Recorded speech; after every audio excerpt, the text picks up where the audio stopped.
Hey everybody, welcome back to the Hobby Lodge, and this is going to be a bit of a chilled video about the event I've literally just got back from, which is the OLL in Norfolk Norwich area, actually where my parents live up near Great Yarmouth. So yeah, it was nice to go up there and go to the event, but I'm going to talk about the event, also talk about some pickups from the event and also outside of it. So if you want to stick around just for a bit of a chat, then please do.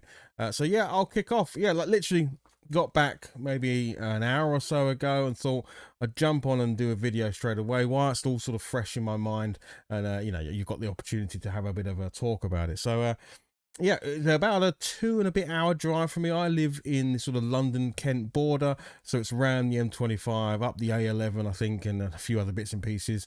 So it's about a 2.5 hour drive to get there, give or take a bit of traffic. You know, that's the way it is.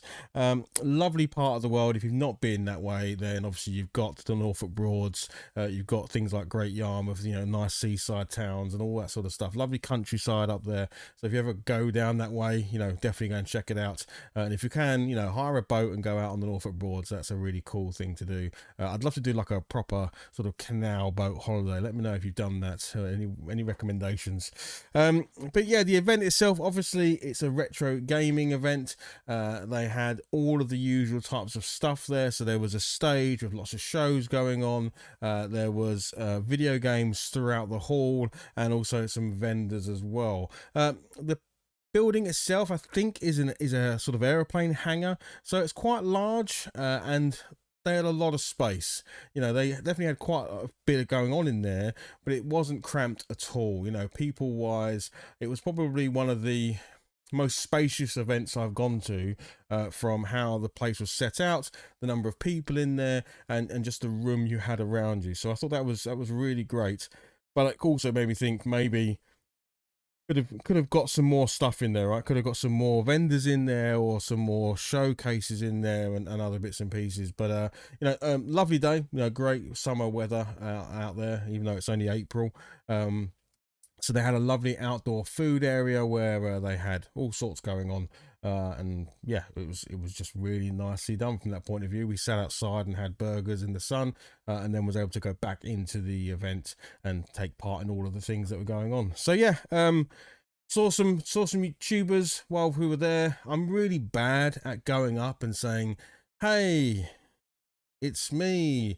I watch your channel," or you know, you inspired me to do bits and pieces, or just saying hello. Because one, I don't like telling people that, oh, by the way, I'm like you, I'm a YouTuber, because I'm not. Let's face it, I'm a chicken feed compared to most of these channels that are at these places, and I just feel super awkward. So I did say hello to a few people, but I'm not really good at going up. For the big one was John Riggs was there. He's one of the big US YouTubers in the Metal Jesus kind of sort of circuit, and obviously that's how most people kind of, when you watch retro gaming on YouTube and you start, you're going to come across the Metal Jesus gang, and obviously John Riggs as well. And he was there selling, I think, the video games that he creates. He does like, not, I won't call them bootlegs, but they're kind of like indie takes on other games, and he kind of mods them and changes them, and does other bits and pieces.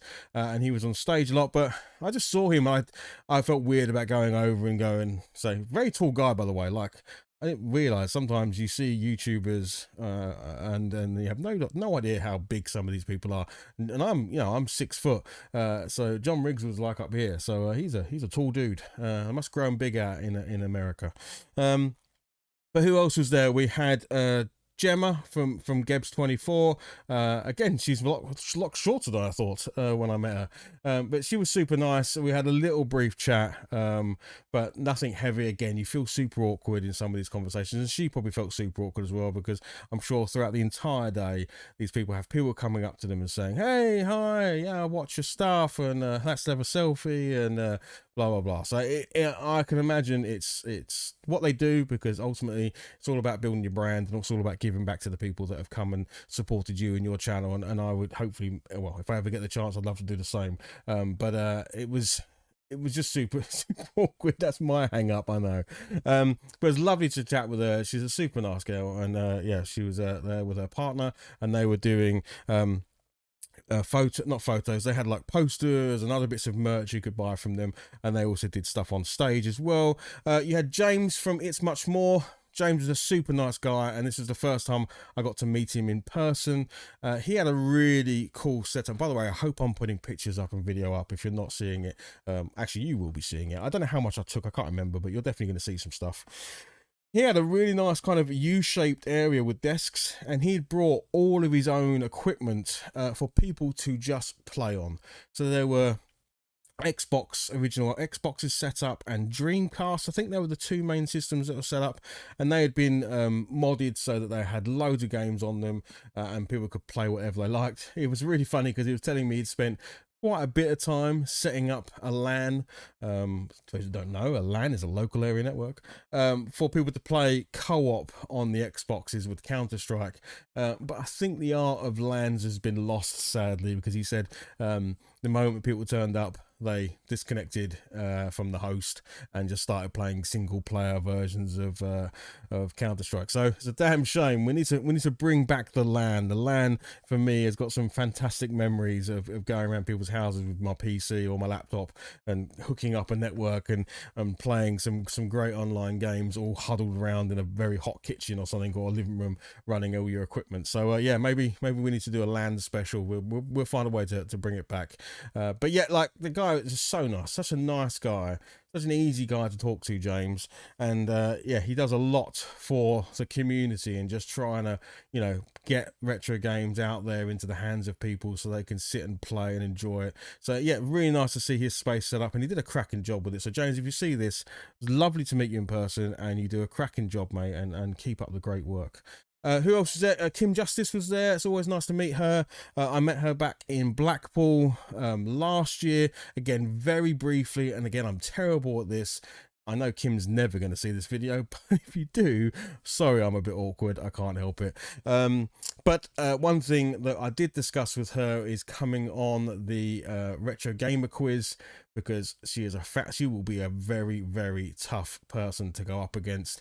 But I'll have to find some equally, you know, Sega Zombie. Whoa, come on, let's see these two clash heads. There's probably some other people out there as well. But yeah, she agreed to at some point, hopefully later in this year, to come on the Retro Gamer Quiz. So that was really cool of you. And if by some miracle you do see this, thank you very much. But I sadly missed a couple of people because they were yesterday. This is a 2-day event, and I obviously only went to today. Wasn't really planning on going. It was a bit of a, hey, I've got a spare day, and I've got, you know, we've got things we could do, and I decided to just go up there with my boys. But sounds like a lot went on the Saturday. I missed Ali 16 Bits and Bobs, and his cousin, I believe it's his cousin, were doing a Street Fighter 2 tournament, and also Marathon Gaming was up there as well. I will stick everyone I've mentioned, by the way. I'll put the channels below. You probably, you know, all of these people, so I'm probably not telling you anything new, but go and check out their channels, and yeah, they're great. Especially someone like Kim Justice, who's does amazing documentaries about gaming and all sorts. So yeah, just you're probably already doing it, I'm sure. But yeah, it would have been brilliant to meet them because they are a good crack. And that's probably one of the big points I've realized from these events, is that these events are nowhere near as good. How do I say this? Nowhere near as good without the right people being there. So, you know, being with friends, being with like-minded people at these events, it then doesn't matter really how much of the event you're interested in. You just have a great crack with friends.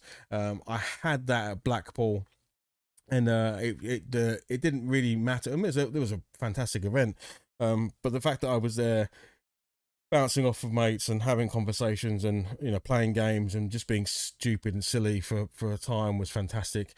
Today I missed that a little bit. Of course, I love having a great time with my kids, but most of the time I'm stood behind them while they're playing video games and kind of helping them go through some of these games. It's not the same as being there and experiencing it with friends and so on and so forth. So yeah, that's for me was missing today, and there was a couple of people I would love to have met, but sadly they were the day before. So yeah, I mean, on stage you had we saw an Ant Stream tournament that was really cool. So Ant Stream is one of these kind of online video game streaming services, and it obviously does loads and loads of retro games. There was a kind of console battle that was, you know, putting two consoles up against each other and then picking your favorite. So it was like the 3DO versus the Switch, or the Mega Drive versus might be in PlayStation 2, I can't remember, but they sort of, you know, the panel had, you know, people arguing for why their console may be better than the others. We kind of didn't get to stick around because this is the other thing when you've got small children is, whilst you might want to sit and watch that panel, because for you it's quite fun watching these YouTubers arguing the points of why this console is better than that console, the console wars. You try telling a 7 and 11-year-old that's what they should watch, because you ain't gonna win that battle. So I didn't get to see that, but it looked, the bits I did catch, it looked quite fun. I'm not sure how they did it in an hour, because the bit I watched was the very sort of preliminary sort of consoles going up against each other, and that was like 15-20 minutes to get the first round done, and I think there was about 5 or 6 rounds, so God knows how they actually got through all those consoles to get the winner. I didn't see who won, but hey, you know, let me know and below which you think is the best console of all time. There you go. Let's see if anyone answers that question. But yeah, that was fun to see. There was other tournaments going on up there. I know the day before there was some game talks going on from various YouTubers and stuff like that. So yeah, that bit was good. Plenty of machines around the place of all ages and all types, right from your Pong machine right up to I think I saw PlayStation 4. I don't think I saw a PlayStation 5 there, but certainly up to that sort of generation, PlayStation 4 gen, and everything in between, and easily playable. Like, there wasn't queues, there wasn't long waiting times. If there wasn't a console available you were wanting to play, you just simply sat on the one next to it or whatever and played that one until that one became available. There was always something you could grab hold of and play. So I thought that was really cool. A few vendors, not many.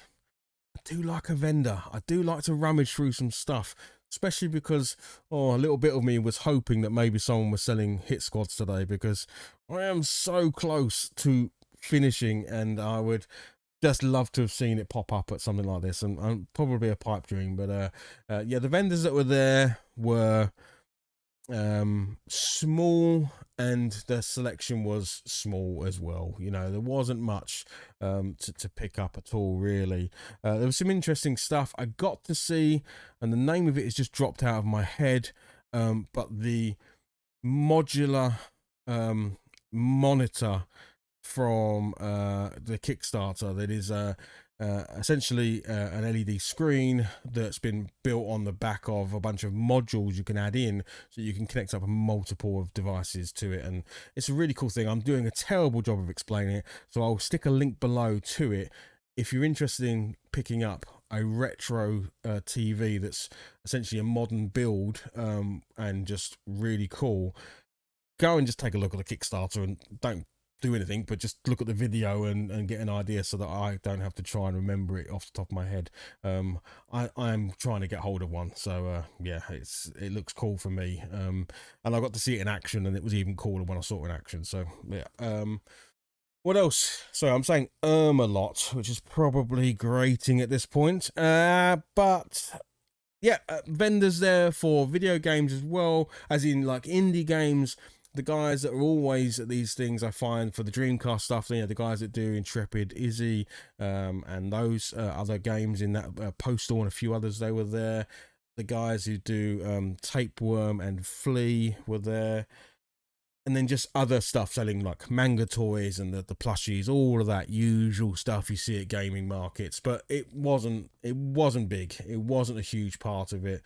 It just wasn't. So for me, because I love a bit of vendoring, I would have liked to have seen a lot more. I had the same complaint about Blackpool Expo, and you know, that's just me. I just like to go through it. I'm at an event in another week's time called Salute in London, which is not to do with video gaming. It's to do with tabletop wargaming, and that's got like literally hundreds of vendors at it.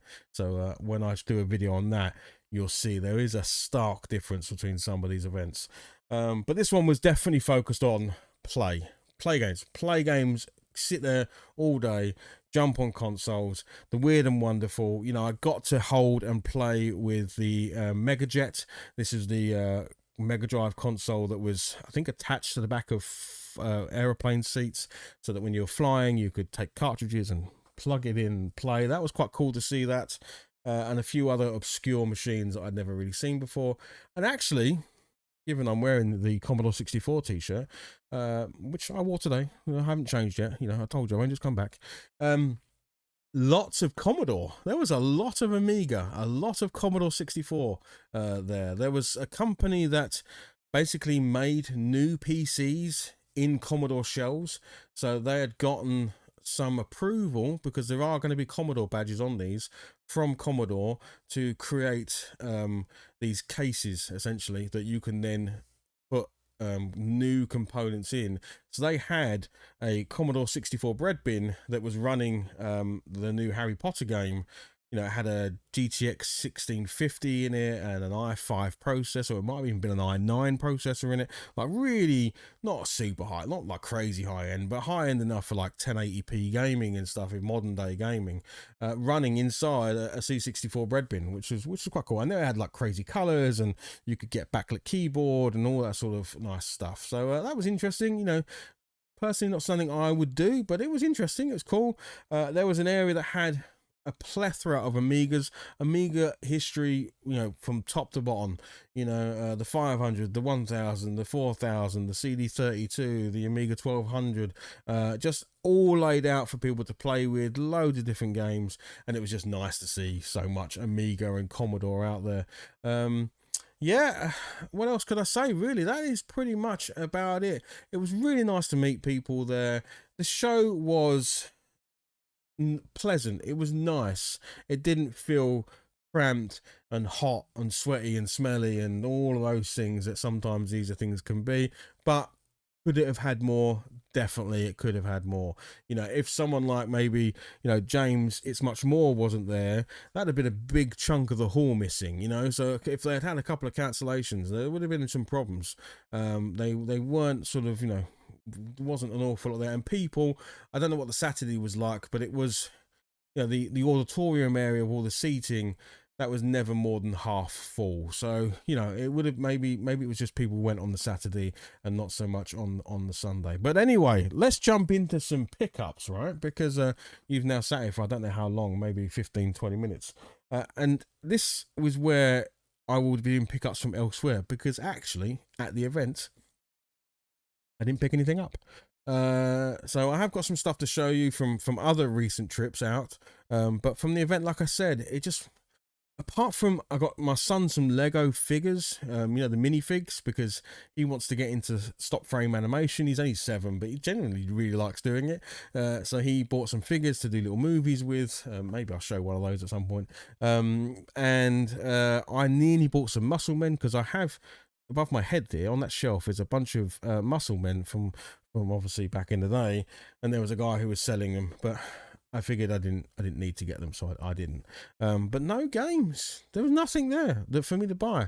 The only thing I was really tempted by, because I am interested in getting one, is a Game Gear with a modern screen, a backlit screen. You know, something that makes it look like I've got to. I love my Game Gear. I love the Game Gear. I had one as a kid, and it was, you know, everyone had a Game Boy, and I had a Game Gear. And I can remember huddling in the bed and, you know, playing it, and, you know, trying to find 6 batteries in the house. And if I couldn't, I eventually got the power. But then you only can go this far with the power, and you're kind of this way in bed trying to play it whilst plugged in. And to me, it's a great handheld console. But going back to it's tough. So I really want to pick up a modded Game Gear, and they did have one there, but it was modded with the screen only. Like, I hadn't really put in the effort. I just felt like it was missing some effort. So I would love to have seen one that had. So I'm getting distracted by the window.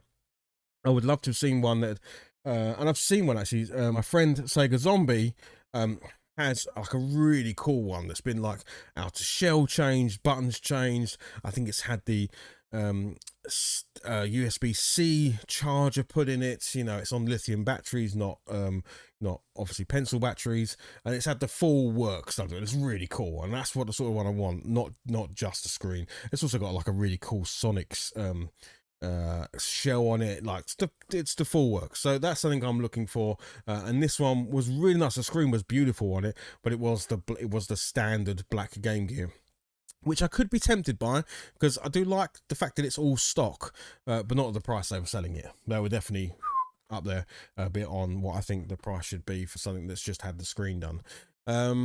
So yeah, so let's jump into some other stuff. First of all, let's talk about, as I've just mentioned, my friend there, Scott Sega Zombie. I did a trip up with him, trip up to him, because he's in Ipswich, which is not actually a million miles away from where I was today. And I went to the Retro Realm. I went there with my good friend Nerdy Geezer, who lives very close to me, which we found out obviously a while ago. So we all jumped in the car and went up there and saw him. And I know on his channel he's got a video of visiting the shop, and does footage and stuff. I've done a whole video on Scott's shop. I don't think I took anything there. If I have, you're seeing it. Otherwise, go and see Nerdy Geezer's video, which I'll link, or look on my channel for the Retro Realm and you'll find it. But yeah, went and saw Scott. He always keeps stuff aside for me. You know, if he posts it on his Facebook or on Instagram or whatever, or if it's Commodore based, he always gives me a shout. And I picked up a ton of stuff from him, but I won't show it all. The two main Amiga things I picked up was a copy of this, which is Kickoff 2 on the Amiga. Now, people are instantly going, but Sensible Soccer is way better. And that may well be the case. In fact, I also do love Sensible Soccer. But Kickoff 2 for me is very, very special, because I played this almost daily with my good friend Mark when I was a kid. I used to go around his house pretty much every single day, and we'd undoubtedly at some point be playing this, you know, Chaos Engine, all the classics as well, but we played a bloody lot of Kickoff 2, and this game is still like, I can picture it in my head. I can hear the whistle. I know the players' names. It's a fantastic game, and I really enjoyed it. And you know, it was nice to get a box copy of it for that reason. The other big game I got on the Amiga, I did pick up some others as well, but I'm not going to go through them all, because you know this video will go on. Let's try and whiz through as we can. But I saw this and I had to get it. It's a blimmin' expensive game, which I didn't know until I put it on the counter to buy it. But it's Pang on the Amiga, and Pang is a fantastic game. I love this game from the arcade. On the Commodore 64, it's great. I don't think there's a bad conversion of Pang, if I'm honest, but I do think it excels on the Amiga. The Amiga is where Pang is pretty darn good. So to have a physical copy of that, I'm really happy. Yeah, because it's a great game, and I'm not saying it's an investment, because it's not, but it's definitely a pricey Amiga game. The other stuff I got from there was actually some toys. I don't often show toys, but I do have a smattering of toys throughout the Hobby Lodge.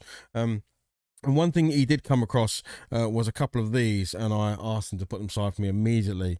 And it is some Visionaries. So I'm going to try and put that up to the camera there. So we've got Cryotech here, who is the leader of the Darkling Lords, and we've got Leoric, who is the leader of the Visionaries. Oh no, sorry, the Spectral Knights. That's their name, the Spectral Knights. And I loved this cartoon as a kid. Like, I've got the DVD.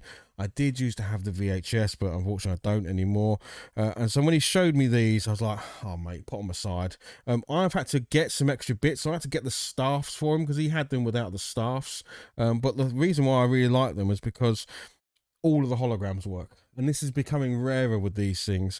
The holograms do become worn out or marked or scratched or whatever, but I'm not going to be able to show you on camera, because I think it's impossible to show, but you might be able to pick up the fact that on both his chest, so he has a lion on his chest, and he has the sage. I think it's the yes, the owl. It's the owl and the unicorn, I think. It's for wisdom. He gets to ask it questions, and it kind of tells him what he needs to do. And then with Cryotech, he has the Scarab I think it is, and also the withering. I don't know what it does. I don't know what it's called. I can't remember what it is, but that creature sort of comes out and touches someone and they wither to old age. I think it can restore people as well. I think that's what it was also used for. But yeah, I'm not going to collect a whole bunch of these. I've got the two leaders of the two forces. I might pick up a Witterquick because he was my favorite in the TV show. He had the staff that can make him go super fast. I'll put a link here. I'll put a picture in. This is what he does. Look, he's up here. Yeah, he says something really cool, and then he zooms off super fast. But yeah, got those. Another thing I picked up was RoboForce. Now, you either know this, well, I guess you either do know it or you don't know it, but this is quite an obscure one that not a lot of people know about. And I think it might even be a bit regional because, funny enough, both Nerdy Geezer and I both remember this toy. It's strange because we both know of a toy shop called Nuxley Toys, and there was a few of them down in sort of the southeast of London, southeast of London and also into Kent. So I don't know if they had Nuxley Toys all over the country in the UK, but Nuxley Toys was one of those toy shops you went to buy the non-premium toys, right? So, it would have had sort of it's a bit like an outlet store that we'd have today, right? It sells last season's clothes, or it sells the going out of fashion clothes. And Nuxley Toys often sold those toys that either didn't make it to the mainstream, or they were bootleg. It was pretty much well known for bootleg toys, or toys that were sort of going out of fashion. And these, I haven't shown you yet these, but these are RoboForce. So there's a whole bunch of this. This is Blazer. We've got Copter. Guess why he's called Copter. There is Cruel. By the way, if they've got a bad sounding name, they're a bad guy. If they've got a good sounding name, they're a good guy. So Cruel, obviously a bad guy. This is the leader of the good guys, and he's called Max. He's really cool. And then there's this guy. I love this guy. Wonder if you know, is he a good guy or a bad guy? His name is Enemy. And there is one missing one, which is why I'm kind of telling this story, because Max is the leader of the good guys, and I'm missing the leader of the bad guys, who is called Hundred. Hundred, as in, dread, fear. And Nerdy Geezer has it. So he did a video a little while ago where Sega Zombie Scott sent him 100, because it was in the collection, and of course that's a really nice thing to do, because obviously he knew Nerdy Geezer loved the series and had mentioned it before, but it is the one I'm now missing. So I now need my own 100 to complete my RoboForce set that I have here. So I'm on the lookout. So let me know if you see one.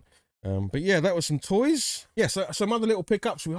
This video has gone on for far too long. Sorry. If you've made it this far, you're an absolute trooper. Just some quick stuff now then. So we've picked up a copy of Super Skid Marks. This always makes people chuckle and smile, because how can you say I've got skid marks without you're dead inside if you can't. So was nice to just have this. Obviously, with the Amiga CD32, you can, write your own discs for that essentially. But it was not. This just came. I didn't. Let's put it this way. I didn't pay anything for this. It just came by, and I managed to get it out of a sort of, it was going in the bin otherwise. So yeah, really fortunate to pick that up. Some stuff from my friend Sire Ginger Hippie Gaming now, and I will try and keep this. I will whiz through it. I promise you, we'll whiz through it. I haven't said I'm officially, as you know, I'm trying to complete the Hit Squad collection, and I'm very close. I haven't said I'm going for a Kicks collection, but I'm kind of going for a Kicks collection as well. So recently I have added some new games to that, and a bunch of these are from Sire. Actually, not all the Kicks ones are, but a bunch of other stuff is from Sire. But from the Kicks point of view, I've been picking up some from all sorts of places. So first of all, I got the two Barbarian games, both on the Kicks label. So Barbarian 1 and 2, great little sort of, fighting games, one-on-one, kill each other. And then the next two I picked up was Gauntlet 1 and 2. So I can reenact a very famous moment from Blackpool Play Expo, which unfortunately I can't repeat on here. So yeah, another two Kicks there, and then this one did come from Sire. This is Infiltrator on the Kicks label as well. So we are starting to build up a few. We're getting a few. So do we end up going for it? I think we may end up going for it through no fault of our own of just picking up games.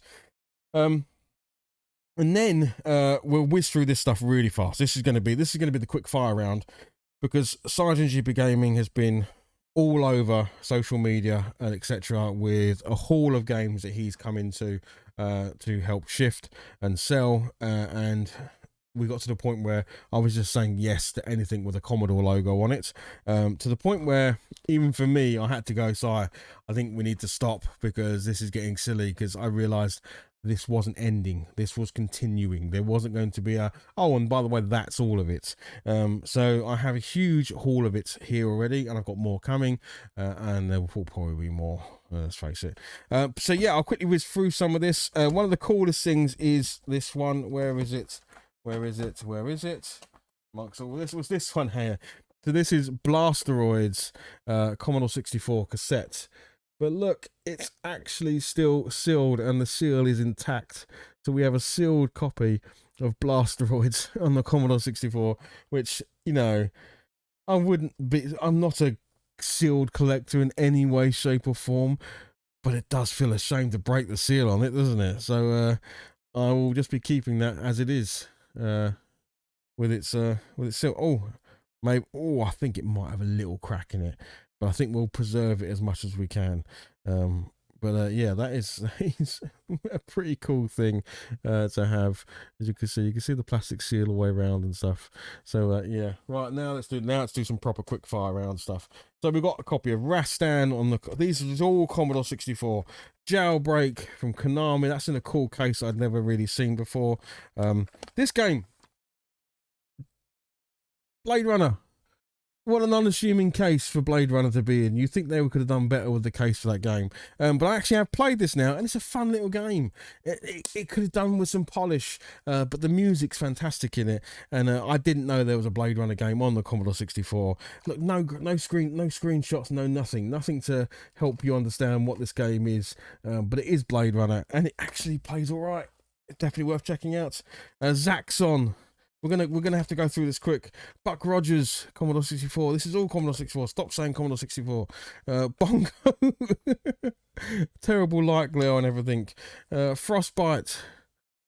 This is what I mean. Si kept putting this stuff in the chat with me, and I kept picking up the Boggett. Maniacs. Half of these games I've never heard of, and you know, you just can't say no. Gilligan's Gold and Enclave. More games. Oh no, the pile's falling over. We're just going to keep on going. We're going to muscle through this bit. KGB Super Spy and Agent 10X or Agent 10-2. Some big box stuff. We got Tiger Mission, Silent Service. So this will all be coming up on another really cool box, Nemesis. Another great Konami game. This one looks cool. I want to look at this one just because I'm intrigued by the box and everything else. But it's Firebird and it's Enlightenment Druid 2. But look at the box it comes in. It's so cool. And then big cough. Finishing off with Rygar. Let's Fight. So there we go. I think that's everything. Yes, it is. My goodness, if you made it this far, this was a 30-minute video, so I can't believe you did that. But I hope in some way there was bits in it that were enjoyable. And look, thank you very much for watching. We've got more stuff to come up, obviously. The retro quiz is on its way, 7th of May. Please stick it in your diaries. I'd love to see it at the retro quiz. We've got Paul, we've got retro Pete on a retro tip is going to be there. We've got Knots Gamer there, and we've got Super Jimtendo's there. Crikey, I need to end this video. But I'd love to see you on that. We've got Monday Night Retros coming up. We've got loads of stuff coming up. There'll be another Expo review next week from Salute. And I need to get back into the modelling. I need to get back into the painting. I haven't picked up a paintbrush in a long time. So expect some content on that as well. I haven't even done a 1K video, and I need to do that as well to say thank you to everyone. But I think I've said thank you at the end of every video, and those of you that keep watching and keep pressing the buttons, thank you very much. But yeah, I'll see you soon. All right. If you like what you see, hit like, hit subscribe, all of that stuff, and I'll see you soon. Bye bye.